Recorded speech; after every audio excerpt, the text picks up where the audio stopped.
Hey guys, Peter Franson here from christiangeekcentral.com and Spirit Blade Productions. Okay, right now I've collected some notes and I'm going to share with you my top 5 non-MCU superhero movies and shows. Just one of them is a show.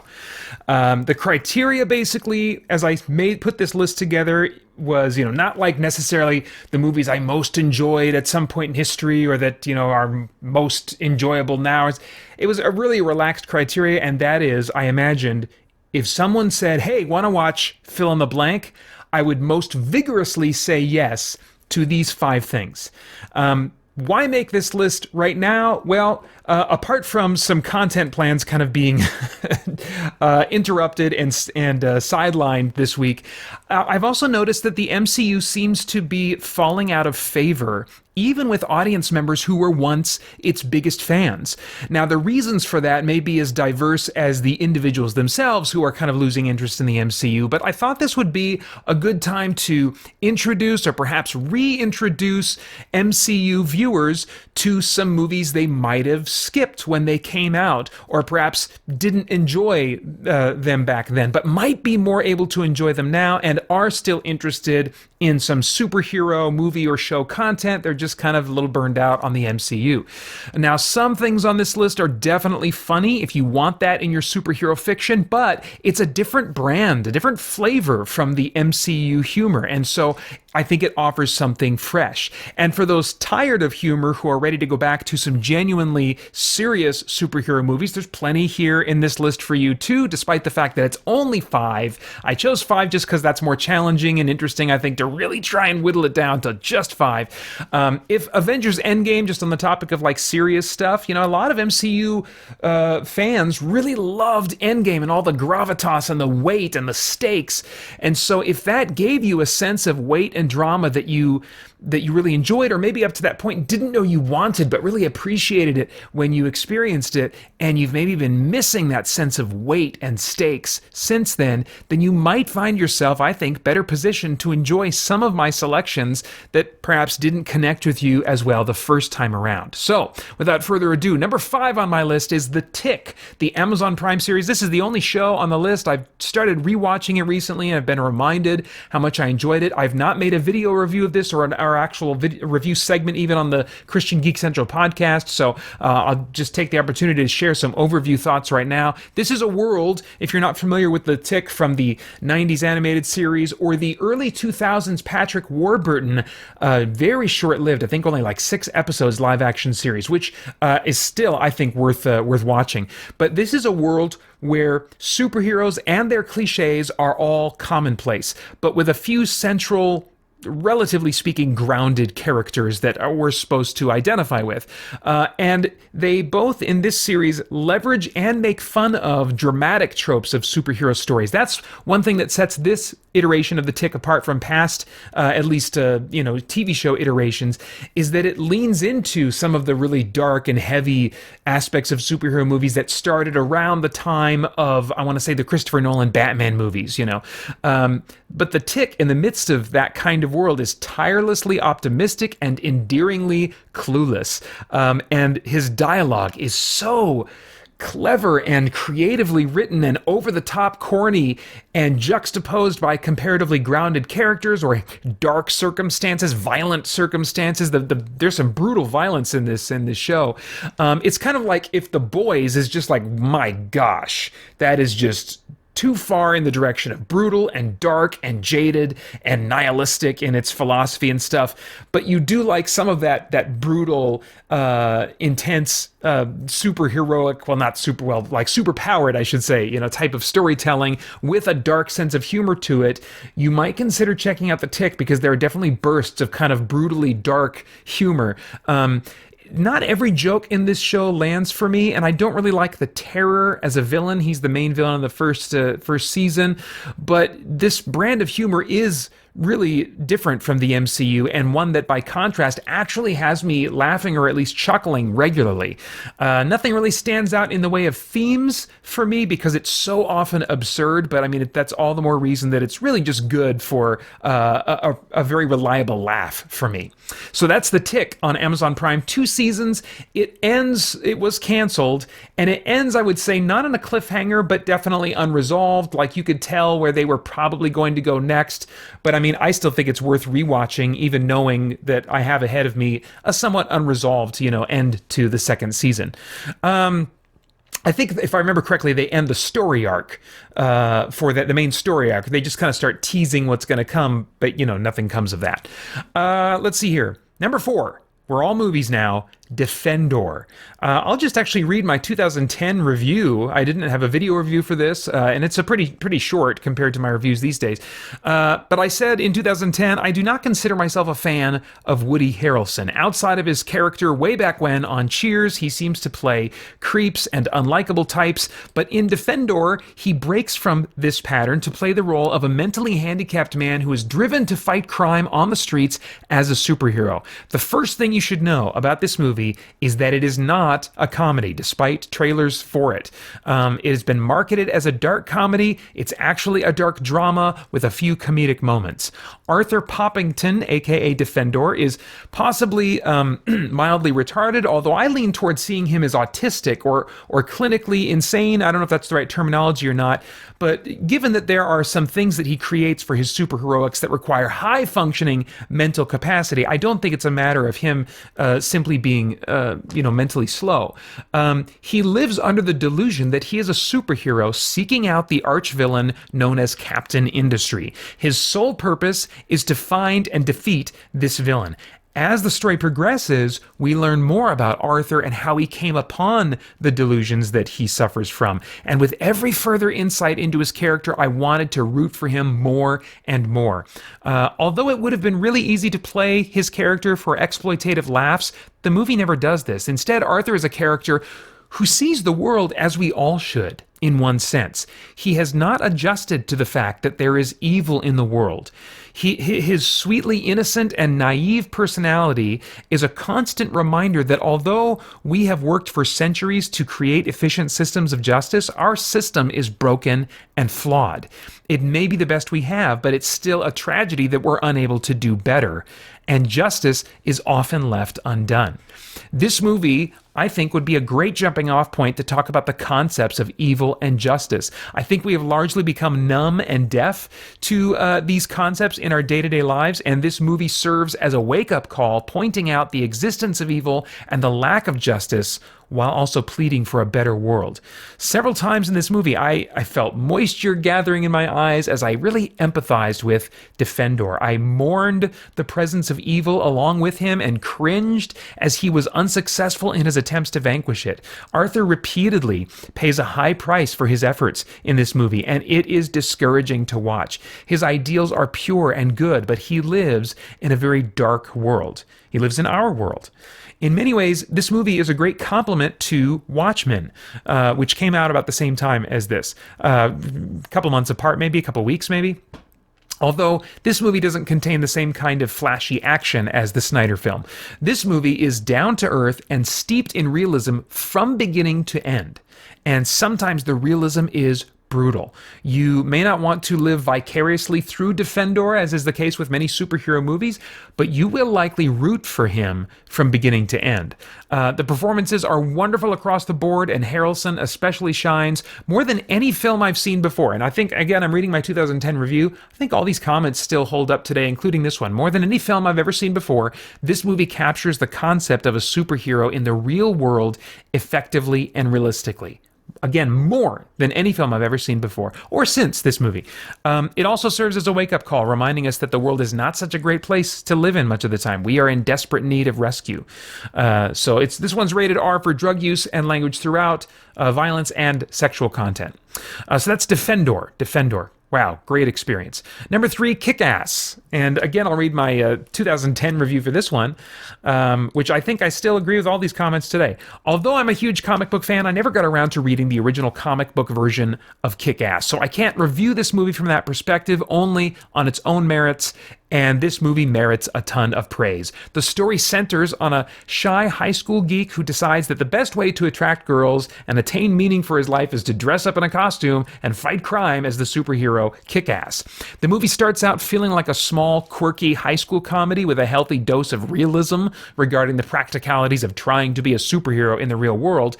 But little by little, the movie has more money thrown at it until it becomes this hugely explosive action fest in the last third of the film. A number of other heroes and villains enter the story and help to flesh out a small but interesting sort of comic book world. The movie does not seriously attempt to create a realistic depiction of superheroes in the real world, but contains far more realism than any mainstream superhero movie. The performances are a strong part of this movie for me. Aaron Johnson plays the title role, and it fits him like a glove. His awkward personality and breaking voice made me forget I was watching an actor many times. Nicolas Cage, who, depending on how he's cast, can be really hit or miss with me. He flexes both comedic and dramatic muscles well enough to make me literally both laugh and cry as I watch this one. He also has some really cool superhero moments. The actor I walked away most curious about was 11-year-old, at the time of this anyway, 11-year-old Chloe Moritz, who played the ninja-like Hit Girl. Her acting chops are very good for her age, and she pulled off some incredible action choreography, not counting what may or may not have been handled by a stunt double. The song selection in the soundtrack of this movie is very clever and added to the already brilliant execution of the visual material in a way that made me want to jump up and applaud when I saw this in theaters. Not since Iron Man have I had this much fun watching a movie in the theater. Maybe since then, I don't know, but certainly that was the case at the time I wrote this review.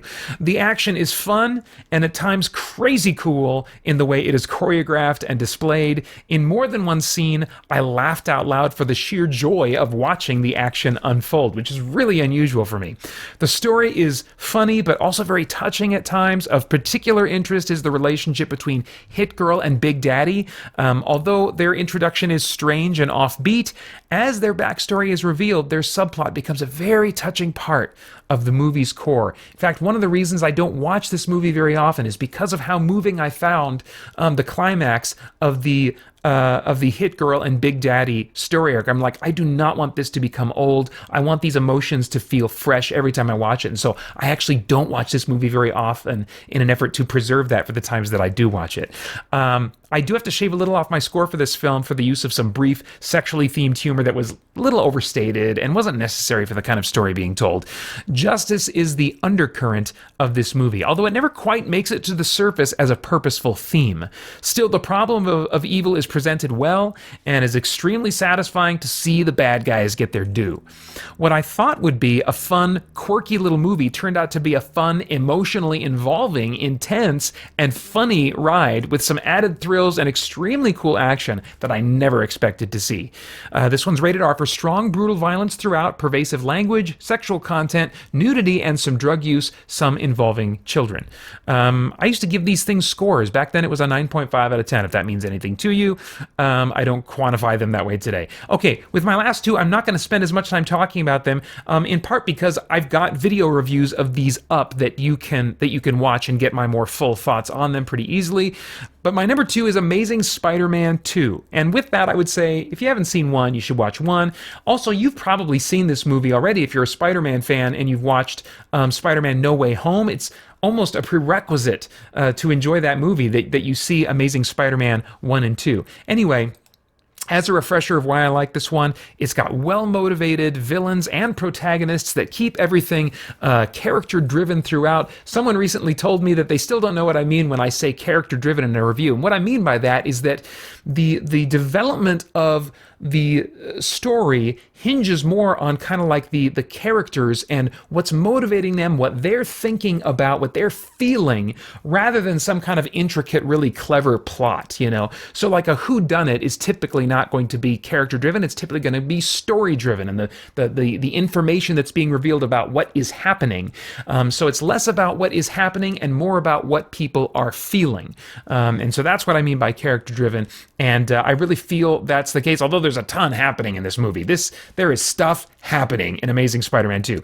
Peter is put through the ringer as he was in the comics, and as the MCU Spider-Man eventually got around to. A lot of people didn't like that he was kind of dour and sad and stuff like that, and I get that. For a lot of people, Spider-Man is the upbeat, quirky type guy, but these characters have been, comic book characters are interpreted and reinterpreted and have so many different seasons of their writing and styles of their writing over the years that it's important to remember that some very significant seasons of Spider-Man involve him being dour.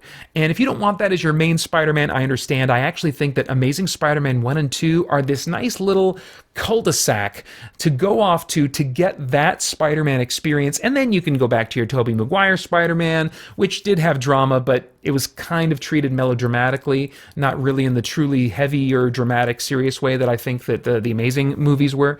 And then you've got the newer Tom Holland ones, which I actually think are ultimately a pretty good blend of upbeat and having, some heaviness to them. But anyway, if you like your Spider-Man tortured and dour, although still joking, I think this movie does it. Both of these movies do it really well. At the time that I saw this movie, it was the most emotionally moving superhero movie I'd ever seen. Probably not now, but definitely at the time. Amazing 2 also cut loose with visual effects and action, kind of ungrounding Spider-Man again. He got a little bit grounded in Amazing Spider-Man 1 compared to the Tobey Maguire movies, but he is high-flying as all get out again, and with much more convincing visuals than the Tobey Maguire Spider-Man movies, especially, revisiting them today. But there's funny jokes going on, and they come out of his character. They're not just like wisecracks that could be delivered by any character like a lot of the MCU movies treat them, but they come out of his insecurity, his awkwardness, and the tension of things going on in a scene. Sally Field was the best superhero movie parent I have ever seen. I just loved her so much. I think I would still say that today, even comparing it to the parents I'm going to mention in a little bit.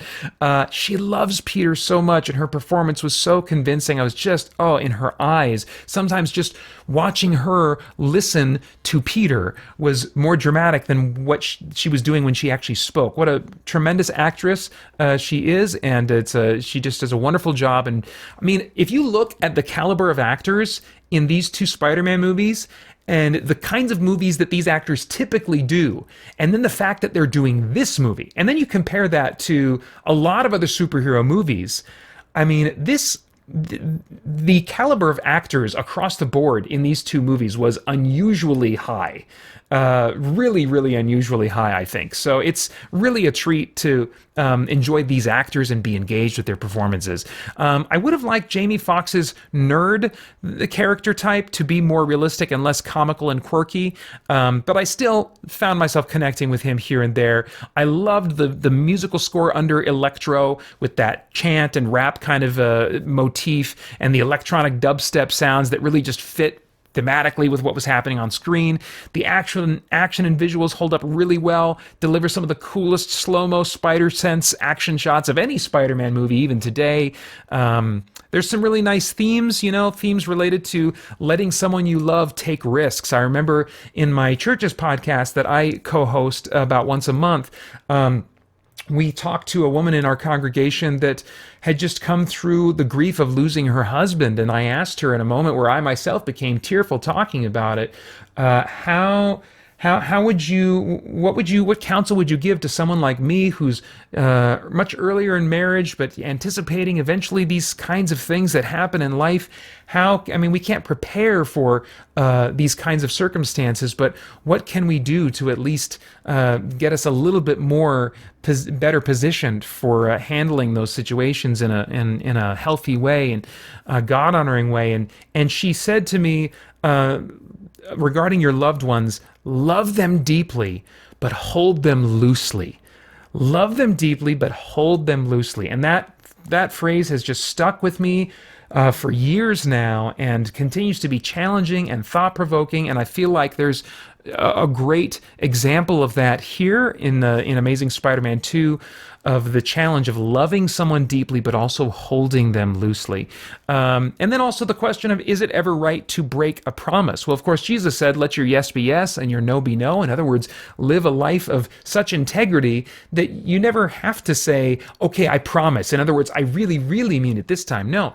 Every time we say something, our yes should always mean yes and result, and we should live out that yes, or our no should mean no, and we should live out that no. There shouldn't be times where we have to qualify by saying, I really super duper mean it this time, by giving a quote unquote promise, but instead just to have our character be molded in such a way that that's not an issue. But in any case, it's still an interesting question and a moral dilemma. Is it ever appropriate to break a promise? So I think that comes into play in this movie. But really, I found this movie creates feelings for me more than it does thoughts and contemplation of moral issues and thematic things. But anyway, yeah, Amazing Spider-Man 2, and of course, you might as well see 1 if you're going to see 2. And then finally, my number 1 is a cheat. It's not a single movie. It kind of is. But it's the Zack Snyder DC trilogy, with an emphasis, I would say, on Man of Steel. I cannot say all the good that I want to say about these movies in the time I'm giving myself right now. I made video reviews for Batman vs. Superman and Zack Snyder's Justice League with tons of content about the latter, a big in-depth kind of a reaction to various things in that. The extended version of Batman vs. Superman is the one that I would recommend. And Zack Snyder's Justice League, I mean, it's epic, it's spectacular, it's emotional, it caps these 3 movies off, I think, as best as it can, given the circumstances. But I really find the same strengths in all of these movies almost equally. But Man of Steel is still the standout for me. Snyder's use of a Christ metaphor with Superman is certainly, not groundbreaking. People have been doing it for decades. But I find his particular use of that as a tool so powerful here. And apart from that, just on a human level, Ma and Pa Kent are portrayed as so down to earth and relatably flawed, as they sometimes love their son so much that they don't give him the best advice, but rather they're saying things in order to protect him that maybe aren't the most virtuous things, but I can relate to them as a parent. Sometimes, like, oh my gosh, I just want my kid to be safe. I want my kid to be safe. I maybe am not ready for him to be as noble and good, and therefore putting himself at that kind of risk. And so I remember some people were like, how could they say that? How could they give him that kind of counsel? Well, maybe, I don't know if I ever heard that, or I don't remember if I ever heard that kind of complaint from someone who did have kids. I know I heard it from someone who did not, but for me personally, having 2 boys just helps me relate to Pa Kent and his imperfect advice, which was given in the midst, you can see, of his struggle, because he loves his son so much and he wants to protect him so much. So as a son, as a dad, man, this movie resonates with me because they love Clark so much, and he loves them so much. I remember that scene where he says, you think you can threaten my mother, when he is pummeling Zod, and they're just burrowing through the Kent fields, and I just felt that moment because I love my mom, and to think I just connect with that moment. Oh my gosh, so there's just some great human stuff in there, even apart from the meaningful Christ metaphor aspects, which of course really connect with me as a believer, even though there are plenty of believers who don't connect with it on that level, and that's fine. I don't think less of them because of that. And I'll get to why, when I talk about some thoughts at the end here. But the musical score, especially the Superman theme, is the most moving film score I've ever heard now, because of all that it brings to mind with the help of the movie and its themes. It wasn't immediately and isolated from the movie the most moving score I've heard, but having seen the movie, having digested its themes and story and drama, now that story evokes this sense of quiet hope for a better tomorrow, quiet hope and insistence and persistence in the midst of sadness.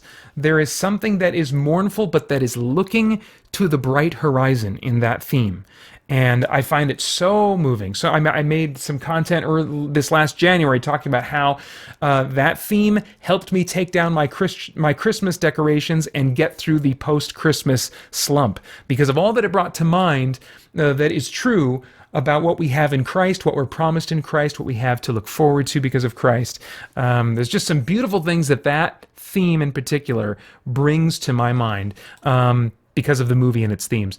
But sadly, at the end of the day, I think you just have to somehow be calibrated to receive the signal that Zack Snyder sends with his unique visual language.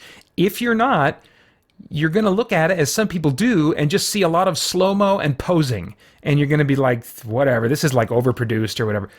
But for me, and for those who are, I don't get it, I don't get the psychology of why, but for me, the slow, grand, or even quiet spectacle sometimes leads me in those moments to be looking and asking questions, and my eye is going to where I think he's wanting to draw my attention, and it gives me time to reflect on what I'm seeing and think about the kinds of things that connect me deeper with the drama and with the themes of the film. So maybe it'd be interesting to see if, like, people that are statistically more introspective maybe get more out of his films. I don't know if that's the thing or not. I don't know what it is. Part of me would love to make extensive commentaries for all three of these movies. And maybe someday, I will if I hear enough interest from you guys. But to some extent, I think if it has to be explained to you, kind of like a joke, you'll never get out of it what someone like me naturally does, because I was primed for it the first time, and for whatever strange reason, I'm calibrated in the right way to connect with almost every moment Zack Snyder presents to me.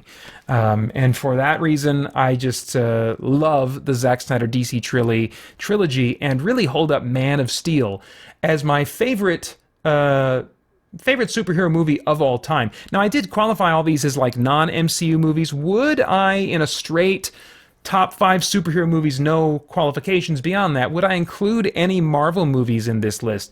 Maybe. I definitely thought about Endgame and stuff, so it's definitely possible. But I would definitely say that Man of Steel, easily now my favorite superhero movie of all time. Would love to sit down and watch it if someone said, hey, you want to watch Man of Steel?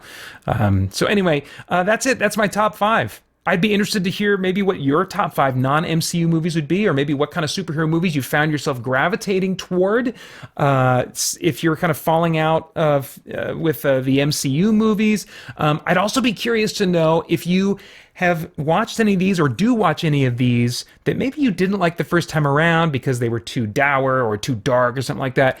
I'd be really interested to hear if any of you find them more enjoyable or more engaging or more meaningful or more worthwhile than you did the first time these many years later. Anyway, any kind of thoughts you want to share, I'd love to get those in the comments below. And then, as always, I want to thank the Spirit Blade Insiders for making so much of my content possible. You can get more info over at patreon.com/spiritbladeproductions. Then I hope you will check out all of our content at christiangeekcentral.com, including the Christian Geek Central podcast, as we continue to geek out and seek the truth.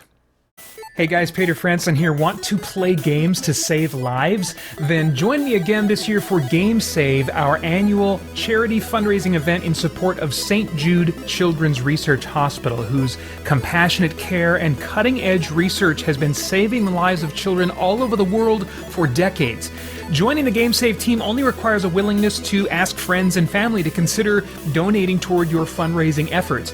Team members also usually do something fun and game-related to draw attention to their fundraising, like a special game night at your church or home, or like me, you could do a crazy 24-hour video game marathon. Now, I'm theming my fundraising around video games, but you can use tabletop games of any kind. What you do to raise funds is really entirely up to you, but by joining the Game Save team, you can get support and encouragement from myself, from other team members, and have more attention drawn to your fundraising efforts. You can get more info about the origins and heart behind Game Save itself at gamesave.christiangeekcentral.com.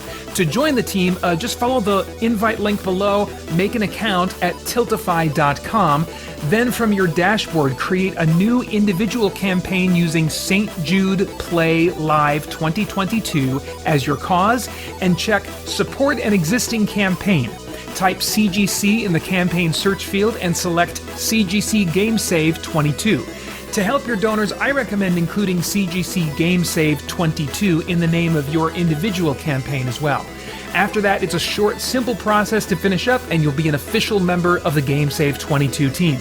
After that, as team leader, beginning in October, I provide team members with weekly tips and resources to make your fundraising as fun, easy, and effective as possible. October will be our main push for fundraising, capping things off with my annual 24-hour video gaming live stream on November 5th. Although you are welcome to continue fundraising until the end of November 30th, when our official final total will be tallied. If you have any questions before or after signing up, you can reach me anytime at paeter@spiritblade.com. I'm happy to help, and I hope you'll consider being a part of this with me. I can't wait to get started. Thanks for listening.